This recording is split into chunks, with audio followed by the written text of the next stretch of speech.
청취자 여러분, 안녕하세요. 오늘은 아산만 교회 정희정 목사님의 최근 주일 설교를 좀 깊이 살펴보려고 합니다.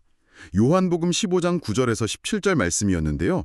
택하심 그 자리에 머무르라. 이게 주제였죠.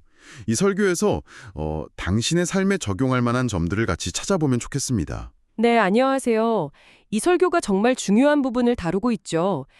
예수님께서 제자들에게 하신 말씀인데 어떻게 보면 상당히 관계 중심적인 내용이거든요.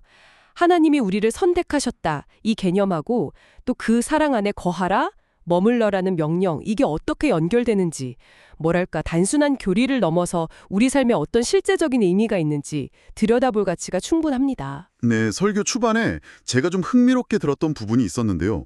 우리가 보통 신앙생활 시작할 때 내가 이 교회를 선택했어. 아니면 내가 믿기로 결정했지. 이렇게 생각하기 쉽잖아요. 뭐 어떨 때는 쇼핑하듯이 교회를 고르기도 하고요. 그렇죠, 그렇죠. 그런데 정희정 목사님은 요한복음 15장 16절 말씀을 딱 인용하시면서 이 생각을 확 뒤집으시더라고요. 너희가 나를 택한 것이 아니요 내가 너희를 택하여 세웠나니. 이 관점의 전환, 주체가 바뀌는 거잖아요. 이게 생각보다 큰 변화인 것 같아요. 바로 그 지점입니다. 여기서 정 목사님이 강조하시는 중요한 차이가 있는 거죠. 우리가 그냥 물건 고를 때 설교 중에 그 수박 예시 드셨잖아요. 아, 네네. 수박 고르는 거. 그때는 내가 고르는 거고 내가 선택한 결과에 책임을 지죠. 근데 하나님께서 사람, 그러니까 인격체를 선택하시는 건 좀 다르다는 거예요. 이게 무슨 소유의 개념이라기보다는 관계의 시작이라는 거죠. 아, 관계의 시작. 네. 그래서 예수님께서 우리를 더 이상 종이 아니라 친구라고 부르시겠다 한 말씀. 그게 요한복음 15장 15절이죠. 이게 바로 그 점을 뒷받침하는 겁니다. 친구에게는 아버지께 들은 걸 다 알려주신다고 하셨잖아요. 친구라. 듣기만 해도 참 따뜻한데 그럼 그 관계는 어떤 모습일까 이런 궁금증이 생기더라고요. 하나님이 선택하셨다고 해서 그냥 일방적인 통보는 아닐 거잖아요. 정확합니다. 그래서 정 목사님이 이 선택을 초대, 인비테이션이라고 표현하신 게 중요해요. 인격적인 관계라는 건 결국 응답이 필요하니까요. 상호작용이잖아요. 아, 초대장이군요. 나에게 온. 그렇죠. 하나님의 선택은 당신을 향한 초청장 같은 거예요. 이 초대에 응답해서 관계에 참여하라는 거죠. 이게 바로 예수님이 내 사랑 안에 거하라. 요한복음 15장 9절 말씀하고 딱 연결되는 지점입니다. 사랑 안에 거하라. 네, 여기서 거한다는 게 그냥 가만히 머물러 있는 그런 수동적인 상태가 아니고요. 그분의 계명, 특히 그 서로 사랑하라는 계명 있잖아요. 12절이랑 17절에 나오는 그 계명을 지키면서 적극적으로 그 초대에 응답하고 관계에 참여하는 거예요. 그렇게 할 때 우리가 그 사랑 안에 깊이 거하게 되고 또 자연스럽게 열매를 맺게 된다는 거죠. 서로 사랑하라는 계명을 지키는 것이 응답이고 그게 열매 맺는 삶으로 이어진다. 아름다운 그림이긴 한데요. 근데 또 현실을 보면 늘 순탄하지만은 않잖아요. 정 목사님께서 터키에서 순교하신 그 선교사님 이야기를 잠깐 나누셨을 때 사실 좀 마음이 무거웠거든요. 그러면서 아니 하나님이 나를 선택하셨다면 왜 이런 고난이 닥치는 걸까? 이런 질문이 자연스럽게 들더라고요. 그게 바로 우리가 이 선택의 성격을 제대로 이해해야 하는 이유인 것 같아요.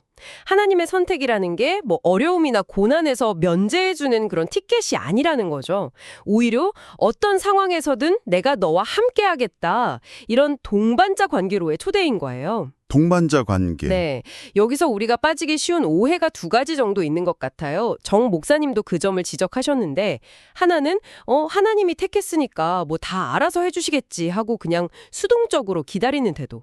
아, 네. 그냥 기다리기만 하는 거. 또 다른 하나는 반대로 결국 모든 건 내 힘으로, 내 의지로 해야 돼 하면서 혼자 다 짊어지려는 태도. 이건 오해라는 거죠. 하나님의 초대에 응답한다는 건 그 어려운 상황 속에서도 하나님을 신뢰하고 그분의 뜻에 순종하려고 애쓰는 그런 적극적인 태도를 의미하는 거예요. 적극적인 태도. 그렇죠. 우리가 응답하며 나아갈 때 하나님께서 함께 일하시고 능력을 주신다는 거예요.